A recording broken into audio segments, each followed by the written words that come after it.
এই জানুয়ারি মাসের 31 ডিসেম্বর পয়লা জানুয়ারি মুসলমানের ছেলে জানুয়ারি মাস এলেই কি করে ডিসেম্বর মাস থেকে শুরু হয়ে যায় মোটামুটি কি তাই তো নাকি ওরে বাপ রে বাপ কি চলছে রে ভাই হ্যাঁ সব চার চাকা গাড়ি ওই যে 407 আরো কি কি আছে বলুন না গাড়িগুলো সব ভাড়া করে নেবে সব খুঁজে পাওয়া যায় গাড়ি সব প্রত্যেক দিন সব ছেলেরা উঠে সব ডিজে বক্স লাগিয়ে দিল এই সারা রাস্তা নাচতে নাচতে যায় ঠিক ঠাক ঠিক ঠাক ঠিক ঠাক কি যে করছে আল্লাহই জানে মিলাদুন নবীতেও যায় ঈদের দিনে ফার্স্ট কাতারে নামাজও পড়ে ভাই আবার পয়লা জানুয়ারি 1 জানুয়ারি 31 ডিসেম্বর 26 ডিসেম্বর ভাই আমার পিকনিক করতে যায় সেখানে গিয়ে সিগারেটের ধোঁয়া তো মারে সিগারেট চালায় মাঝে মাঝে কিছু ছেলে বলে নাকি লাল পানিও খায় শুনেছি বলে লাল পানিও খায় ওরা হুজুর জানেন না ওরা লাল পানিও চালায় হাই রে হাই এগুলো হারাম মুসলমান একে তো শব্দ দূষণ করছো যারা করে যেই করুক না কেন তুমি কেন করবে এই যে ডিজের আওয়াজ মারাত্মক ভয়ঙ্কর এমনি মাইকের আওয়াজ বিভিন্ন ধর্মের ধর্মগুরু ধর্মশাস্ত্রের ভাই আমার আলোচনা ওয়াজ বক্তব্য ভাই আমার কীর্তন যারা যারা আছে সেগুলো একটা আলাদা সাউন্ড কিন্তু ডিজের সাউন্ড মানে একদম পুরো এলাকা যেন মনে হচ্ছে থরথর করে কাঁপে তারপরে মুসলমানের ছেলেরা সেখানে গিয়ে নাচ অশ্লীলতা ভাই আমার ইসলামে নিষেধ আমি আপনাদের কাছে বলবো হে যুবকেরা পরিবর্তন হন ইসলামে এই সমস্ত অন্যায় খারাপ আচরণগুলো করা চলবে না কঠিন গুনাহের অন্তর্ভুক্ত হয়ে যাবে ভাইরা আমার তরুণ যুবকেরা আমার মাথায় রাখবেন এই পয়লা জানুয়ারি ভাই আমার জানুয়ারি মাসের ট্যুর আপনার ডিসেম্বর মাসের ট্যুর আপনি ট্যুর করতে পারেন কিন্তু এই ট্যুর মনে করে আপনি যে এই ডিজে গান বাজনা অশ্লীলতায় মেতে উঠবেন এটা ইসলামে কঠোরভাবে নিষেধ আর এতে বিভিন্ন রকম অন্যায় অপরাধে মানুষ লিপ্ত হওয়ার সম্ভাবনা থাকে আপনি নিজের ভবিষ্যৎও নষ্ট করে ফেলবেন শারীরিকভাবেও আপনি ক্ষতিগ্রস্ত হবেন মদ সিগারেট এই সমস্ত নেশাগ্রস্ত নেশার জিনিসগুলো শরীরের জন্য ক্ষতি আমি আপনাদের কি হবে মানুষ হয়ে যদি না চিনতে পারে নিজ প্রভুকে কি হবে মানুষ হয়ে মানুষগুলো করছে দেখো খোদারই ওই অবাধ্যতা দিনে রাতে নামাজ ছেড়ে ধরছে তারা পাটির ধ্বজা নেতার ওই পেছন ধরে ঘুরছে তারা বন্ধ নিয়ে যদি একটা টিকিট পাই জমবে খেলা কি হবে মানুষ হয়ে কি হবে ছেলে সেজে কি হবে ছেলে সেজে যদি না থাকতে পারে পিতা মাতার কষ্টে বসে কি হবে ছেলে সেজে আজকাল করছে ছেলে পিতা মাতার জায়গা জমি জীবন দশাতে তাদের নিজের নামে লেখা পড়ে ছেলের ওই বিয়ে হলে ঘর জামাই যাচ্ছে চলে অলক অথবা আলাদা হলো মাকে ছেড়ে কি হবে ছেলে সেজে কি হবে নারী হয়ে কি হবে নারী হয়ে যদি না চলতে পারে এই দুনিয়ায় বোরকা পরে কি হবে নারী হয়ে আজকাল চলছে দেখো নারীগুলো বেপরদায় গায়ে হাতে ট্যাটু এঁকে জিন্স গেঞ্জি পরছে রে ভাই চোখে আইলাইনার ঢেলে গালে গাল পালিশ মেরে সমাজটা দিল এরা রসা তলে কি হবে নারী হয়ে কি হবে নারী হয়ে কি হবে ছাত্র সেজে কি হবে ছাত্র সেজে যদি যাই সময়টা ওই ফ্রি ফায়ার আর পাবজি খেলে আছে না নাই ফ্রি ফায়ার পাবজি খেলার ছেলে বলে আছে না এদিকে এর আগেও বলেছি হারাম আজও বলে যাচ্ছি হারাম যারা খেলছে হারাম খেলছে আর সব কটা শয়তানের ভাই বলে হুজুর এমন কথা বলছেন হ্যাঁ আমি বলছি না আল্লাহ বলছেন যারা অপচয় খরচা করে তারা সব শয়তানের ভাই এরা অপচয় বুদ্ধি খরচা সময় খরচা পয়সা খরচা মোবাইল খরচা ইন্টারনেট খরচা চার্জ খরচা সব অপচয় দেখছেন না মোবাইলে এই সমস্ত গেম গুলো দিয়ে ছেলেদের মাথাগুলোকে হ্যাং করে দিচ্ছে কি হবে ছেলে সেজে কি হবে ছাত্র সেজে যদি যাই সময়টা ওই ফ্রি ফায়ার আর পাবজি খেলে কি হবে ছাত্র সেজে আজকাল ছাত্র দেখো সিগারেটের ধোঁয়া মারে করে কুরুক মুরগি ওরা সাজে না পড়ে ফাঁকি মেরে মিথ্যা বাপ মাকে বলে না পড়ে ফাঁকি মেরে মিথ্যা বাপ মাকে বলে লাইফে পাইপ ওরা দিল ভরে কি কবে ছাত্র সেজে কি হবে ছাত্র সেজে কি হবে হুজুর সেজে কি হবে হুজুর সেজে যদি তার কথাতে ওই সমাজেতে ঝগড়া বাড়ে যদি তার কথাতে ওই সমাজেতে ঝগড়া বাড়ে কি হবে হুজুর সেজে আজকাল কত হুজুর বক্তৃতা দেয় স্টেজেতে তাদের কথাই মুসলমান ভাই ভাই ঝগড়া করে হুসাইনি সবার বলে ওই হুজুর রাখবে দূরে হুসাইনি সবার বলে ওই হুজুর রাখবে দূরে যদি চাও সুস্থ সমাজ তুলতে গড়ে যদি চাও সুস্থ সমাজ তুলতে গড়ে কি হবে হুজুর সেজে কি হবে মানুষ হয়ে কি হবে হুজুর সেজে কথা ঠিক না ভুল বলেন মাঝে মাঝে সময় পেলে একটু কলম চালাই একটু লিখে ফেলেছি একটু মানুষের কাছে বার্তা দেওয়ার জন্য বাবাজি আমার দুটো কথা বলে দিয়ে গেলাম একটা হলো নামাজ এত আলোচনার মধ্যে দিয়ে সেই নামাজকে নামাজের কথাই বারবার তোলার চেষ্টা করেছি কারণ আল্লাহ বলেছেন ইন্নাস সালাতা তানহা আনিল ফাহশাই ওয়াল মুনকার নিশ্চয় নামাজ তোমাকে অশ্লীলতা অন্যায় থেকে দূরে সরিয়ে দেবে আল্লাহর কোরআন আপনি নামাজি যদি হয়ে যান অপরাধ 90% 80% অপরাধ আপনার কাছ থেকে অটোমেটিক চলে যাবে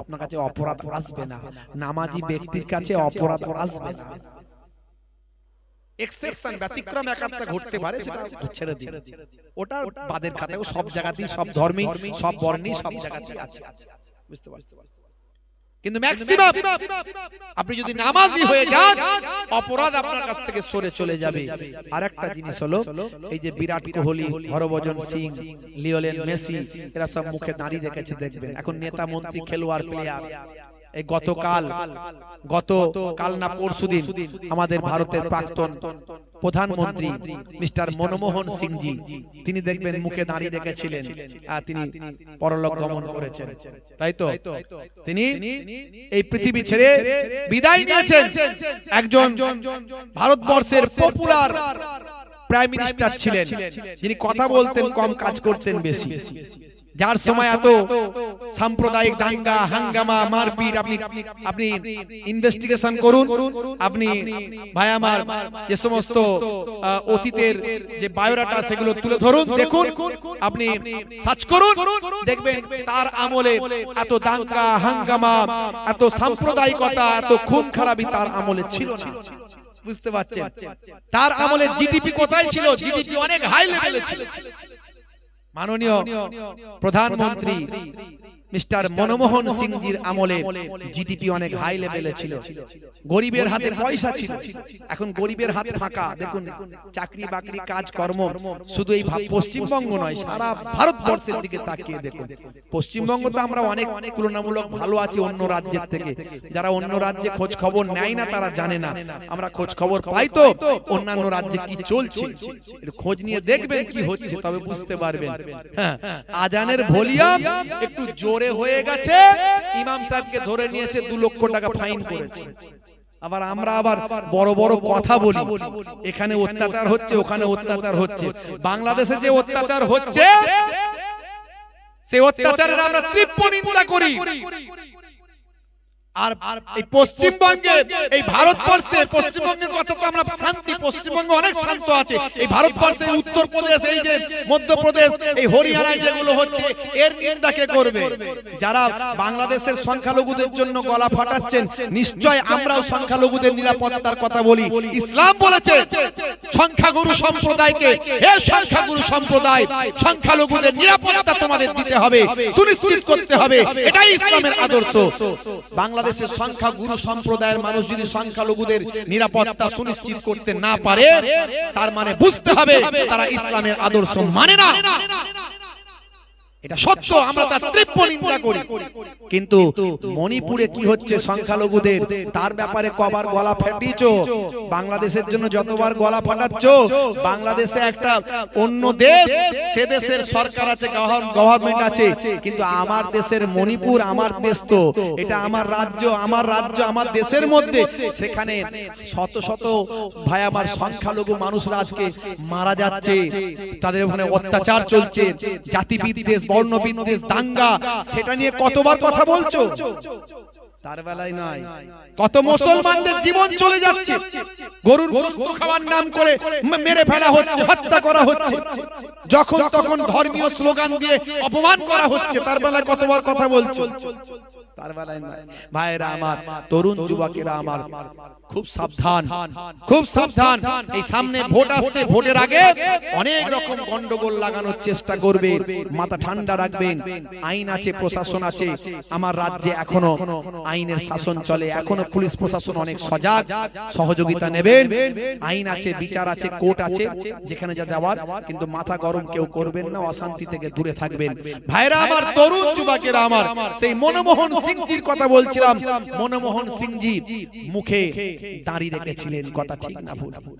কত নেতা মন্ত্রী, খেলোয়াড়, প্লেয়ার তারা দাড়ি রেখেছেন। বন্ধুরা আমার, সেই দাড়ি হলো নবীর সুন্নত। ছোট হলো রাখবেন, মুখের সৌন্দর্য আর নবীর সুন্নত আপনি সৌন্দর্য মনে করে নয়, সুন্নত মনে করে রাখবেন। হতে পারে আজ ছোট আছে, কাল বড় হয়ে যাবে। ঈমানের শক্তি বেড়ে গেলে একদিন বড় সুন্নতি দাড়ি রাখবেন আপনি। তার আগে যদি মারা যান, কবরে যাওয়ার পরে কত সুন্নতের কথা বললাম, কোন সুন্নত দেখা যাবে না। কত সুন্নতের কথা বললাম, কোন সুন্নত দেখা যাবে না। কিন্তু একটা সুন্নত দেখা যাবে কবরে গেলে, সেটা হলো মুখের দাড়ি। মুনকার নাকির ফারিস্তা যখন বলবে মান রব্বুকা, দেখতে পাবে মুখে দাড়ির দেখা। হতে পারে ওই দাড়িটা হবে নাজাতের জারিয়া। জোরে হবে না? হে তরুণ যুবকেরা, হে আমার বন্ধুরা, আমি এই কথাটা কেন বললাম? আপনি নামাজ ছাড়বেন না। হে মুসলমান, নামাজের সময় হলেই নামাজে যাবেন, নামাজ ছেড়ে দেবেন না বাবা। ভাইরা আমার, তরুণ যুবকেরা আমার, মসজিদে যখন আজান হবে, মুয়াজ্জিন যখন আজান দেবে মসজিদে, সঙ্গে সঙ্গে আপনি রেডি থাকবেন। দুনিয়ার সমস্ত কাজকর্ম বন্ধ করে দিয়ে আপনি জামাতে গিয়ে নামাজটা পড়বেন। আমার আল্লাহ বলছেন, ওয়াকিমুস সালাত ওয়া আতুজ যাকাত ওয়া আরকাউ মা'আর রাকিন। তোমরা সালাতটা আদায় করো, যাকাতটা প্রদান করো, আর রুকুকারীদের সঙ্গে তোমরা রুকুটা করো, মানে জামাতে নামাজ পড়ো। নামাজের ফতোয়া, নামাজের মাসালা অনেক কঠিন। আল্লাহর নবী বলেন, যদি ঘরেতে বাচ্চা এবং মহিলারা না থাকতো, যারা নামাজ না পড়ে ঘরে বসে আছে বা নামাজ ঘরে পড়ে ঘরে বসে আছে, ওই ঘরগুলো জ্বালিয়ে দেওয়ার অনুমতি আমি দিতাম। কত বড় কঠিন কথা! নামাজ ছেড়ে দেবেন না বাবা। নামাজের সময় হলেই মসজিদে যাবে। 7 বছর বয়স থেকে সন্তানকে নামাজ পড়াতে হবে, 10 বছরে কান মুলে মুলে নামাজ পড়াতে হবে। নামাজে কোনো ছাড় নাই। নামাজের থেকে ভালো ব্যায়াম আর কিছু হতে পারে না। স্বাস্থ্য বিশেষজ্ঞরা বলছে, নামাজের থেকে ভালো ব্যায়াম আর কিছু হতে পারে না। ইসলামে যা কিছু বলা হয়েছে সবের মধ্যে বিজ্ঞান, বাস্তবতা আছে, বাস্তবসম্মত, সায়েন্টিফিক। সেই নামাজের সময় হলে নামাজ ছেড়ে দেবেন না বাবা আমার, নামাজে যেতে হবে। ওয়াক্ত হলো, ওযু করো, মসজিদে চলো, খোদার হুকুম পালন করো, নামাজটা পড়ো। ওয়াক্ত হলো, ওযু করো, মসজিদে চলো, দিন রাতে 5 ওয়াক্ত নামাজ পড়লে পাবে ভাই জান্নাত। জোরে হবে না? জোরে হবে না? সুবহানাল্লাহ। সুবহানাল্লাহ বললে পয়সা লাগবে নাকি? একটু সুবহানাল্লাহ বললে সওয়াব আছে না নাই? এত মানুষ, একটু মুখ দিয়ে সুবহানাল্লাহ বললেও তো নেকি হয়ে যাবে সঙ্গে সঙ্গে। কি জি? জোরে হবে না? সুবহানাল্লাহ। ফজরের সময় হলে মসজিদে যাও তুমি চলে, ফেকো না বিছানায় শুয়ে, খোদা দেন রহমত ঢেলে। আরে জোরে হবে না? জোরে হবে না? জোহরের সময় হলে কাজটা দাও তুমি ছেড়ে কিছু সময় দাও নামাজে সফলতা আসবে চলে ওয়াক্ত যে হলো ওযু করো মসজিদে চলো খোদার হুকুম পালন করো নামাজটা পড়ো ওয়াক্ত যে হলো ওযু করো মসজিদে চলো দিন রাতে 5 ওয়াক্ত নামাজ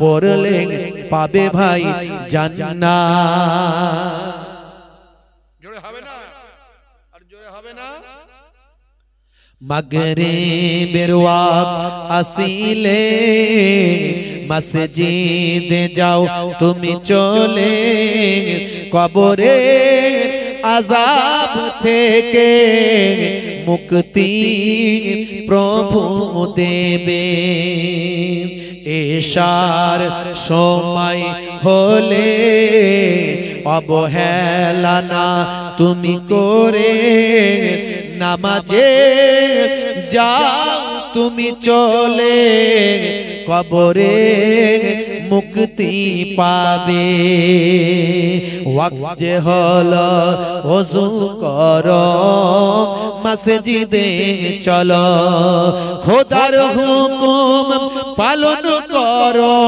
নামাজটা পড়ো ওয়াক্ত যে হলো ওযু করো মসজিদে চলো দিন রাতে 5 ওয়াক্ত নামাজ পড়লে পাবে ভাই জান্নাত জোরে হবে না ভাইরা আমার তরুণ যুবকেরা আমার স্বাস্থ্য বিশেষজ্ঞরা বলছে নামাজের থেকে ভালো ব্যায়াম আর কি আছে নামাজ তো দারুণ একটা ব্যায়াম আমাকে একজন এক ভাই বলছে হুজুর আমার আর্থ্রাইটিসের প্রবলেম ছিল মারাত্মক প্রবলেম ডাক্তারখানায় গেলি শুধু ওষুধ দেয় আর বলে ব্যায়াম করো ওষুধ দেয় আর ব্যায়াম করো আর ফিজিওথেরাপি খালি বলে ফিজিওথেরাপি করো এতদিন ধরে এই করছি সেই করছি ওই করছি ভালো আর হয় না তখন ওয়াজ শুনলাম যে নামাজের মধ্যে ভালো ব্যায়াম আছে নামাজ পড়লে আল্লাহর রহমত হয় আর আস্তে আস্তে শরীরের রোগ অসুখ বিসুখ সব কমে যায় জোরে বলুন সুবহানাল্লাহ নামাজ যদি ঠিকঠাক ভাবে পড়া হয় শরীরের ব্যথা বেদনা যন্ত্রণা অনেক উপশম হবে ইনশাআল্লাহ কমে যাবে তা আমি সেদিন থেকে একেবারে ঠিকঠাক ভাবে যেভাবে সুন্দরভাবে রাসূলের দেখানো নামাজ সেই নামাজ পড়ার চেষ্টা করলাম অনেকে নামাজ পড়ে হাই স্পিড নামাজ আছে না নাই নামাজ পড়ে হাই স্পিড দুরন্ত এক্সপ্রেস বুঝতে পারছো খালি খাটা খাটা খাটা খাটা খাটা খাটা রেলের পাত যেমন সেই রেলগাড়ি গেলে খাটা খাটা খাটা খাট করে শব্দ হয় এও যেন উঠছে নামছে বসছে মাথা ঠুকছে উঠছে নামছে বসছে মাথা ঠুকছে খাটা খাট খাটা খাট শব্দ মানে কখন পালাতে পারলে বাঁচি ইমানদারকে মসজিদে ছেড়ে দিলে মাছ যেমন পানিতে ছাড়লে আরাম পায় তেমন পাবে আর বেঈমানকে যদি নিয়ে এসো মুনাফিককে যদি নিয়ে এসে মসজিদে ছাড়ো সে মাছকে ডাঙায় তুলে দিলে যেমন কষ্ট হয় তেমন হবে কখন পালাবো মসজিদ থেকে কখন পালাবো চাচাও ছুটছে ছাগলও ছুটছে ছাগল ছুটে ছুটে মসজিদে ঢুকে পড়ে চাচা আমার ছুটে ছুটে এসে মসজিদের সিঁড়ির কাছে দাঁড়িয়েছে দেখছে নামাজিরা কিছু নামাজি ছাগলটাকে তাড়াচ্ছে হ্যাট হ্যাট হ্যাট ইস কাদের ছাগল কোথা থেকে এলো কি জানি বাবু ঢুকে বললো ছি ছি ছি সব নাপাক করে দিল আর নামাজ পড়বো কি করে আমরা সব মুছতে হবে ধুতে হবে এই করতে হবে কোথা থেকে পা দিয়ে এসে মসজিদে ঢুকেছে চাচা সিঁড়িতে দাঁড়িয়ে দাঁড়িয়ে সব শুনছে শুনে বলছে হ্যাঁ গা তোমাদের কোনো বুদ্ধি শুদ্ধি আছে বলে কেন বলে একটা অবেলা জানোয়ার একটা ছাগল মসজিদে ঢুকেছে, তাকে তোমরা এমন করছো, ছি থো থ্যা এই ওই সেই, হ্যাঁ ভদ্রতা বলে কোনো জিনিস তোমাদের নাই? কেন কি হয়েছে বলো না? বলে ভদ্র হবে তাড়াতে পারোনি, এত এই হবে কি করে, কি হলো এই হলো সেই হলো, করছো কেন? ভদ্র হবে তাড়াতে পারোনি? আরে ছাগলটার কোনো বুদ্ধি আছে নাকি? আরে বুদ্ধি থাকলে কি মসজিদে ঢুকতো? আমাকে কোনোদিন ঢুকতে দেখেছো? চাচার অনেক বুদ্ধি ঢোকে না কোনোদিন, বুঝতে পারছো? আখেরি জামানা, ঈমান বাঁচানো বড় মুশকিল ভাইরা আমার, নামাজ ছেড়ে হে তরুণ যুবকেরা আমার, নামাজের থেকে ভালো ব্যায়াম আর কিছু নয়। আমি অনেক নামাজ নিয়ে আলোচনা করেছি, ইসলামের যে নির্দেশনাগুলো দেওয়া হয়েছে সবগুলোই কিন্তু আধুনিক সম্মত, আধুনিকতার সঙ্গে সামঞ্জস্য, বিজ্ঞান আর বাস্তবতার সঙ্গে সামঞ্জস্য, সবগুলি কিন্তু বিজ্ঞান মনস্ক, অবৈজ্ঞানিক কিছু ইসলামের মধ্যে আপনি পাবেন না। হে তরুণ যুবকেরা আমার, আমি এর আগে বলেছি, একবার টাচ দিয়ে দিচ্ছি আপনাকে, আপনি একটু মাথায় রাখবেন। ভাই আমার, আল্লাহ বললেন বান্দারে আমি তোমাদের পৃথিবীতে ইবাদতের জন্য পাঠিয়েছি, মা খলাকতুল জিন্না ওয়াল ইনসানা ইল্লা লিয়াবুদুন, আমি তোমাদের ইবাদতের জন্য সৃষ্টি করেছি। ইবাদত মানে আমরা সাধারণত জানি নামাজ, রোজা, হজ, যাকাত, জিকির, ফিকির, ইবাদত, তেলাওয়াত, কিন্তু আমাদের সংসার, ধর্ম, কাজকর্ম, ব্যবসা বাণিজ্য এগুলো কি হবে? আল্লাহ বললেন ইবাদতের জন্যই পাঠিয়েছি, ইবাদত ছাড়া অন্য কোনো উদ্দেশ্য নাই। কিন্তু মনে রাখবেন, ভুল ব্যাখ্যা করবেন না। ঘুমাতে যাওয়া থেকে, ঘুম থেকে ওঠা থেকে ঘুমাতে যাওয়া পর্যন্ত যা কিছু আপনি আছেন, যা কিছু দুনিয়াদারি করেন, সব কিছু যদি নবিয়ানা তরিকায় করেন, নবীর সুন্নত মোতাবেক করেন, নবী যেভাবে কাজগুলো করতে বলেছেন সেভাবে করেন, সবটাই আপনার ইবাদত বলে গণ্য হবে। জোরে হবে না? হে তরুণ যুবকেরা, হে আমার বন্ধুরা, আপনি যখন রাত্রে ঘুমাবেন ডান দিকে কাত হয়ে ঘুমাবেন, আপনি যখন ঘুম থেকে সকালে ভোরবেলায় উঠবেন আল্লাহর নাম নিয়ে উঠবেন, আপনি যখন বাইরে বেরোবেন তাওয়াক্কালতু আলাল্লাহ বলে আল্লাহর উপর ভরসা রেখে বেরোবেন। আপনি যখন কোনো কাজ শুরু করবেন বিসমিল্লাহির রহমানির রহিম বলে শুরু করবেন। আপনি যখন কোনো মুসলমান ভাইকে দেখবেন আসসালামু আলাইকুম দেবেন, কোনো অমুসলিম, হিন্দু, খ্রিস্টান, জৈন, বৌদ্ধকে দেখলেন আপনি তাদের বলবেন কাকা কেমন আছেন, ভালো আছেন, মিষ্টি ব্যবহারটা করবেন, হাসি মুখে কথাটা আপনি বলবেন। ছোটদের যখন দেখবেন স্নেহ করবেন, বড়দের যখন দেখবেন সম্মান করবেন।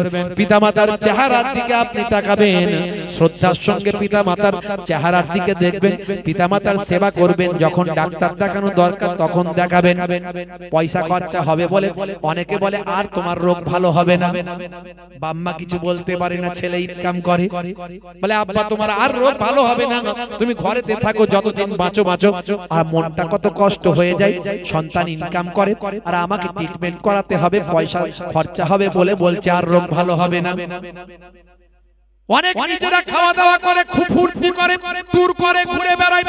ভাই আমার, শ্বশুর বাড়ি, এই বাড়ি, আত্মীয় বাড়ি, বন্ধুর বাড়ি, সকলকে নিয়ে একসঙ্গে খায়।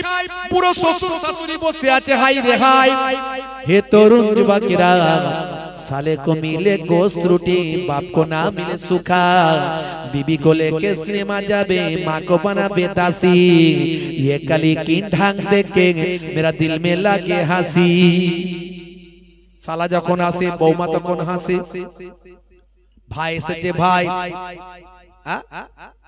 মার্কেট থেকে স্বামীকে আদর করে ভাই আমার তেতুলিয়া মার্কেটে পাঠায়। এদিকে আর কি মার্কেট আছে ভাই, মসলন্দপুর, ভাই আমার হাবড়া মার্কেটে পাঠায়।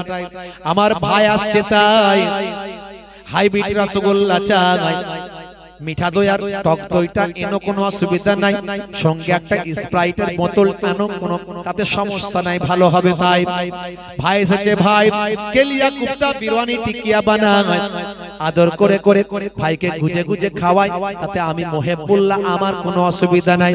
কিন্তু পাশে বুড়ো শ্বশুর শাশুড়িটা বসে আছে ভাই, তার দিকে একটা হাইব্রিড রসগোল্লা যায় নাই। এমন ফ্যামিলি, এমন ঘর আছে না না? হে তরুণ যুবকেরা, সেই পিতামাতার চেহারার দিকে আপনি যদি শ্রদ্ধার নজরে একবার তাকান, এটা আমার আব্বাজান, এটা আমার আম্মাজান। হে যুবকেরা শুনে রেখে দেন, পিতামাতার চেহারার দিকে একবার তাকালে শ্রদ্ধার সঙ্গে নবী বলেন, দয়ার নবী বলেন, ফিকুল্লে নাজারাতিন, প্রত্যেকটা দৃষ্টির বিনিময়ে আমার আল্লাহ তাআলা এক একটা কবুল করা নফল হজের সওয়াব লিখে দিয়ে থাকেন। সাহাবী বললেন, ইয়া রাসূলুল্লাহ, হাবিবাল্লাহ, কোন সন্তান সন্ততি যদি তার পিতামাতার চেহারার দিকে 100 বার এভাবে তাকায়, আল্লাহর নবী বলেন আল্লাহ তাআলার দরবারে সওয়াবের কোনো অভাব নাই। 100 বার তাকালে 100টা কবুল করা নফল হজের সওয়াব নামাজ আমলে আমার আল্লাহ লিখে দেয়। এতিম বাচ্চা পেলে মাথায় একটু হাত বুলিয়ে দেবেন। এতিম বাচ্চা যদি পান, তাকে একটু গিফট দেবেন, তাকে খুশি করে দেবেন। আহারে, তার বাপ নাই কি তার মা নাই, এতিম বাচ্চা। আমার নবী এতিম ছিলেন, এতিমকে কষ্ট দিও না। হে তরুণ যুবকেরা, আল্লাহর নবী বলেন, এতিম বাচ্চার মাথায় যদি হাত বুলিয়ে দাও, কিছু দেওয়ার যদি তোমার ক্ষমতা না থাকে, কিছু উপহার যদি দেওয়ার ক্ষমতা না থাকে, এতিম বাচ্চার মাথায় তুমি একটু যদি স্নেহপূর্ণ হাতটা বুলিয়ে দাও, তোমার হাতের তালুতে এতিম বাচ্চার মাথার যতগুলো চুল তোমার হাতের তালুতে লাগবে, আমার নবী বলেন ততগুলো নেকি, ততগুলো সওয়াব আমার আল্লাহ তোমার নামাজ আমলে দান করে দেবে। বন্ধুরা আমার, তরুণ যুবকেরা আমার, রাস্তা দিয়ে পেরেক পড়ে আছে, পাথর পড়ে আছে, কাঁচ ভাঙা পড়ে আছে, আপনার চোখে লেগেছে, দেখতে পেয়েছেন, একটু সরিয়ে দেবেন। ছোট্ট ইবাদত, ইয়া আবাজার লা তাহকিরান্নাল মারুফা শাইয়াত। এই ছোট ছোট কাজগুলো করবেন, ছোট ছোট কাজগুলো করলে তোমার ভাগ্য বদলে যাবে, সওয়াবের পাহাড় হয়ে যাবে। হে তরুণ যুবকেরা, এগুলো সবই ইবাদত। স্ত্রীর সঙ্গে মিষ্টি মিষ্টি কথা বলবেন, স্ত্রীর সঙ্গে ভালো ব্যবহার করবেন। আপনার ঘরের বউ বলে আপনি খারাপ, অত্যাচার, জুলুম, কষ্ট দেওয়া এগুলো করবেন না। সেও তার বাপ মাকে ছেড়ে আপনার ঘরে এসেছেন, তার আত্মীয় পরিজনকে ছেড়ে আপনার ঘরে এসেছেন। আজকে সে আপনার ঘরের রাঁধুনি হয়েছে, আজকে সে আপনার ঘরের ধোপা হয়েছে, আজকে সে আপনার ঘরের ভাই আমার, আপনার ঘরের ভাই আমার ঝাড়ুদার হয়েছে, আজকে সে আপনার ঘরের ভাই আমার, আপনার সন্তানদের পেচ্ছাপ পায়খানা পরিষ্কার করার কাজে লেগেছে। হে তরুণ যুবকেরা, শুধু তাই নয়, সে আপনাকে জেনা ব্যভিচার থেকে বাঁচিয়েছে। এতগুলো কাজ, এতগুলো গুরুত্বপূর্ণ কাজ আপনার স্ত্রী আপনার বাড়িতে করছে, তার ছোট ছোট ভুলগুলোকে ক্ষমা করে দেবেন। মনে রাখবেন বাবা, স্ত্রীর সঙ্গে খারাপ ব্যবহার করলে কাল কিয়ামতের দিনে আপনার নামাজ, আপনার রোজা, আপনার তাসবিহ কখনো আপনাকে জান্নাতে নিয়ে যেতে পারবে না, যতক্ষণ না আপনার ঘরের স্ত্রী আপনাকে ক্লিন চিট না দেয়, সার্টিফিকেট দেবে, হ্যাঁ আমার স্বামী ভালো, তখন আপনি জান্নাতে যেতে পারবেন। তার আগে বউকে পিটিয়েছেন আর খুব নামাজ পড়েছেন, এমন লোক আছে না? নাই।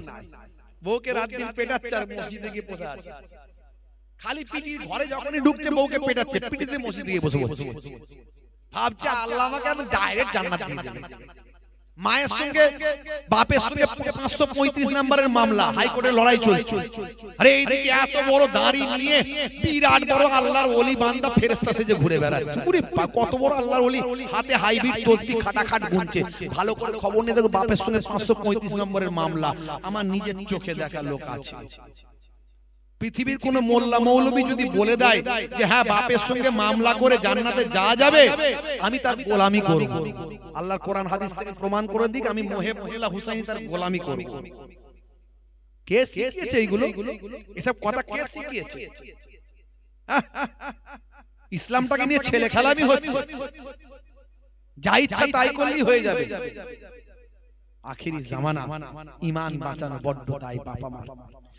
হে তরুণ যুবকেরা, স্ত্রীর সঙ্গে ছোট ছোট কাজগুলো করবেন, মাঝে মাঝে রান্নায় সহযোগিতা করবেন, মাঝে মাঝে ঘরটা ঝাড়ু দেবেন, মাঝে মাঝে বাজারে যাবেন, বাজারটা করে নিয়ে আসেন, মাঝে মাঝে নিজে বাজারটা করবেন।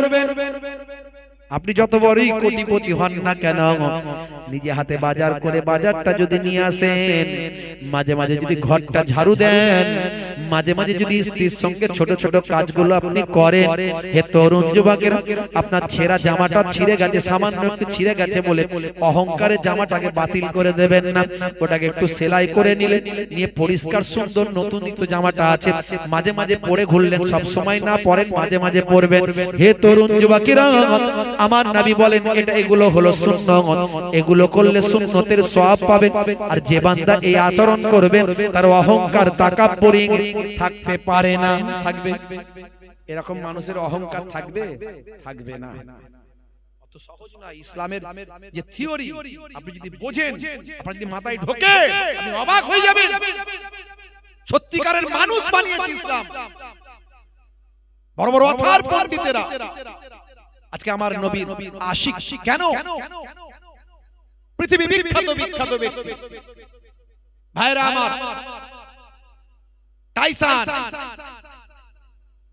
Gary Miller, Jennifer, Cassius Clay, mister Dew Davis, mister Brain, কত নাম বলবো, হাসিম আমলা, জুনায়েদ জামশেদ, মঈন আলী খান, সানা আলী খান, আবার এই সারা আলী খান, দুই একদিন আগে নিউজ হয়েছে সারা আলী খান সৈফ আলী খানের মেয়ে, বুঝতে পারছো ভাইরা আমার, তরুণ যুবকেরা, সারা আলী মেয়ে বলে আমি বললাম, জানি না বোন হতে পারে, হয়তো মেয়ে বলে আমি যতটুকু পড়েছি নিউজে। তো যাই হোক ভাইরা আমার, সব বিশ্ব নবীর ফলোয়ার্স হয়ে যাচ্ছে কেন? হে তরুণ যুবকেরা, হে আমার বন্ধুরা, ওয়ার্ল্ড ক্লাস ফুটবলার নাম হলো ক্রিস্টিয়ানো রোনাল্ডো, পাশাপাশি নাম হলো মেসি, পাশাপাশি নাম হলো নেইমার, পাশাপাশি নাম হলো বাইরামান মেসুত ওয়াজিল। এই ওয়ার্ল্ড ক্লাস ফুটবলারদের পাশাপাশি নাম হলো সাদিও মানে। এই সাদিও মানের কথাও কয়েকদিন আগে দেখলাম বন্ধুরা আমার। সাদিও মানে ভাই আমার বিশ্ব মিডিয়ার কাছে তার বিবৃতি দিচ্ছে সাদিও মানে। সাদিও মানে কে জানেন? তিনি একজন পৃথিবী বিখ্যাত ফুটবলার ভাই আমার, পৃথিবীর কয়েক নম্বরে ফুটবলার, ওয়ার্ল্ড ক্লাস ফুটবলারদের মধ্যে অন্তর্ভুক্ত ভাই আমার সাদিও মানে। তাকে মিডিয়া পারসন প্রশ্ন করেছেন, হে সাদিও মানে, আপনার হাতে যে মোবাইলটা দেখছি, এই মোবাইলটা অনেক কম দামি মোবাইল এবং মোবাইলের স্ক্রিনটা ফাটা, আপনার মতো একজন ওয়ার্ল্ড ক্লাস ফুটবলারের হাতে এই রকম মোবাইল মানায় না। সেই সময় সাদিও মানে বলে, আমি আমার অরিজিনকে ভুলি না, আমি আমার ইনভেনশনকে ভুলি না, আমি আমার উদ্ভাবনাকে ভুলি না, আমি আমার অতীতের কথাকে ভুলতে পারি না। হে মিডিয়া পারসন শুনে রেখে দিন, আমি কে জানি? আমি সাদিও মানে, আমি রিলিজিয়ানের ক্ষেত্রে আমি একজন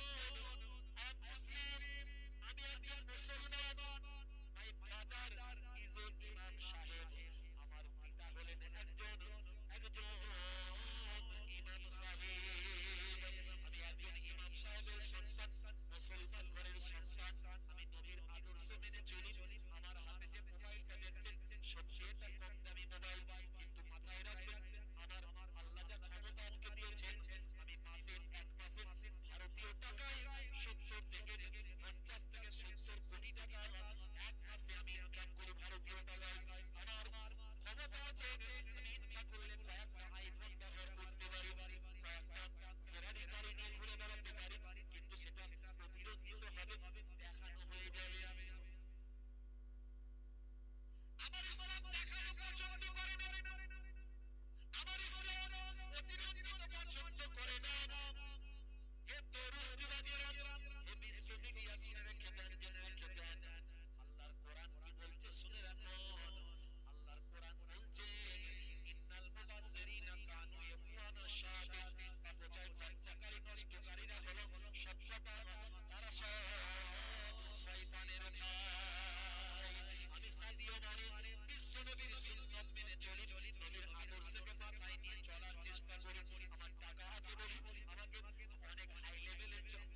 অসহায় দুস্থ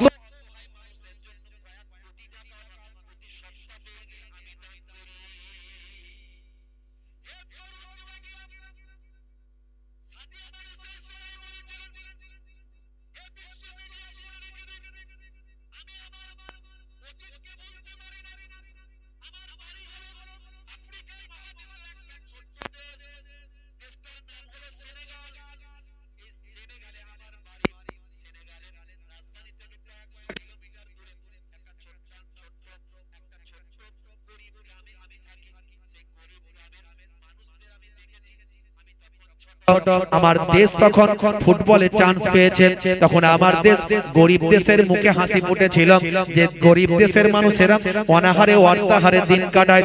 সেদিন আমি প্রতিজ্ঞা করেছিলাম আমিও খেলাধুলায় বড় হব, ফুটবলে বিখ্যাত হয়ে আমি মানুষের মুখে হাসি ফোটাবো। আমি ফুটবলের কথা বলছি বলে ভাববেন না যে আমি ফুটবল খেলাকে সাপোর্ট করছি না। ব্যক্তিগতভাবে আমি ফুটবল পছন্দ করি না। যদি বলেন হয় কেন, এই জন্য যে পা বুকে লাগে, মুখে লাগে, মাথায় লাগে, গায়ে লাগে। এক মানুষের পা অন্য মানুষের বুকে। আমি অন্য খেলা যদি বলেন খেলা পছন্দ করেন, সত্যি কথা বলতে ছোটবেলায় খেলাধুলা করতাম, এখন তো বয়স হলো, আর খেলাধুলা করা সম্ভব নয়, আর খেলাধুলা দেখারও সম্ভব নয়। তবে যদি বলেন যে আপনি ব্যক্তিগতভাবে কোনো খেলা পছন্দ করেন, আমি বলবো শরীর চর্চার জন্য যদি কোনো খেলাধুলা করেন সেটা অসুবিধা নাই। ক্রিকেট খেলতে পারেন, ব্যাডমিন্টন খেলতে পারেন, আপনি ভলিবল খেলতে পারেন, জিম করতে পারেন, ব্যায়াম করতে পারেন, ক্যারাটে খেলতে পারেন, এগুলো শরীর চর্চার জন্য খেলতে পারেন। কিন্তু ফুটবলের কথাটা আমি বলছি কারণ এখান থেকে একটা কিছু বলার চেষ্টা করছি, এখান থেকে একটা মানুষের কাছে ভালো বার্তা দেওয়ার চেষ্টা করছি। হে তরুণ যুবকেরা, হে আমার বন্ধুরা, সাদিও মানে বলেছিলেন যখন আমি দেখলাম আমার দেশের মানুষের মুখে ফুটবলই হাসি ফুটিয়েছে, বিশ্ব ফুটবলে যখন আমার দেশ চান্স পেল সেনেগাল, আমার গরিব দেশের অসহায় মানুষগুলোর মুখে যখন হাসি ফুটলো, আমার বড় ভালো লেগেছিল। সেদিন আমি ঠিক করেছিলাম আমিও বড় একজন ফুটবলার হব, আমার দেশের মানুষের মনে মুখে হাসি ফোটাবো। সেদিন আমি বল নিয়ে প্র্যাকটিস করতে লাগলাম, খালি পায়ে খেলতাম, জুতো কেনার আমার পয়সা ছিল না, কারণ আমার বাপ হলেন একজন, আব্বা হলেন ইমাম সাহেব, পয়সা বেশি নাই, দিন চলে না, অনাহারে অর্ধাহারে অল্প খেয়ে দিন কাটাতে হয়। আমি কিভাবে জুতো কিনতে পারি, কিভাবে বুট কিনতে পারি? হে তরুণ যুবকেরা, এইভাবে আমি খেলতে খেলতে এক সময় দেখা গেল আমার আর সাহায্য করার কেউ নাই। আমার প্রতিবেশীরা, আমার চাচা, আত্মীয় স্বজনেরা আমার পাশে দাঁড়ালেন। এক সময় আমি বড় মাপের একজন ফুটবলার হলাম, বিশ্ব ফুটবলে আমি চান্স পেয়ে গেলাম। আজকে সেই সাদিও মানে আমার টাকার কোনো অভাব নাই, কিন্তু সেদিনের ইতিহাস আমি ভুলে যাই না। আজ আপনি আমার গ্রামে যাবেন, আমার গ্রামে গিয়ে দেখবেন আমার গ্রামটা আর গরিব গ্রাম নয়, সেই গ্রামটাকে আমি বড় বড় শহরের মতো একটা শহর বানিয়ে দিয়েছি। আমার নিজস্ব টাকায় হসপিটাল করেছি, আমার নিজস্ব টাকায় ইউনিভার্সিটি করেছি, আমার নিজস্ব টাকায় কলেজ করেছি, স্কুল করেছি, বিদ্যালয় করেছি। আমার নিজস্ব টাকা দিয়ে আমার ওই ছোট গ্রামটাকে আমি শহরে পরিণত করেছি। এইভাবে আমি গরিবের জন্য সদকা করি, দান করি, টাকা পয়সা ব্যয় করি, আমার নবীর দেখানো পথে চলার চেষ্টা করি। হে তরুণ যুবকেরা, মিস্টার সাদিও মানে তিনি বলেন আমি একজন নামাজি, আমি একজন হিজাব পরিহিতা মহিলাকে বিবাহ করেছি, যাকে বিবাহ করেছেন তার নাম হলো আয়েশা। আয়েশা নামক একজন হিজাব পরিহিতা পর্দাওয়ালি একজন মহিলাকে তিনি বিবাহ করেছেন, এবং যেখানে তিনি খেলতে যান, যে জায়গায় থাকেন, সেই জায়গায় তিনি নামাজ পড়েন, মসজিদে গিয়ে 5 ওয়াক্ত নামাজ পড়েন। যখন কোনো হোটেলে থাকেন, হোটেলের পাশাপাশি কোনো মসজিদ যদি যান পান, সেই মসজিদে গিয়ে তিনি 5 ওয়াক্ত নামাজ পড়েন। ইন্টারনেটে ফুটেজ দেখা যায় ভাই আমার সাদিও মানে মসজিদের নামাজ তো পড়ছেন, মসজিদের টয়লেটটাও নিজে হাতে 100 মায় পরিষ্কার করছে। আদর্শ দেখুন, একজন ফুটবলার আমাদেরকে শেখাচ্ছে, তিনি মসজিদের টয়লেট পর্যন্ত নিজে হাতে পরিষ্কার করছেন। এত বড় একজন বিশ্বমাপের ব্যক্তিত্ব। ভাইরা আমার, তরুণ যুবকেরা আমার, রাসূলের আদর্শ আখলাকটাকে তারা গ্রহণ করেছে। মুসলমান নামাজ ছেড়ে দেবেন না, নামাজের সময় হলে নামাজটা পড়ুন, নামাজ ছেড়ে দেবেন না।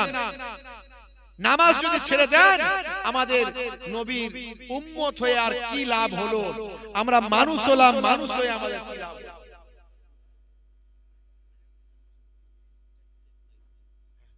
ভাইরা আমার, নামাজটা ছেড়ে দেবেন না। সেই নামাজের সময় হলে মসজিদে এসে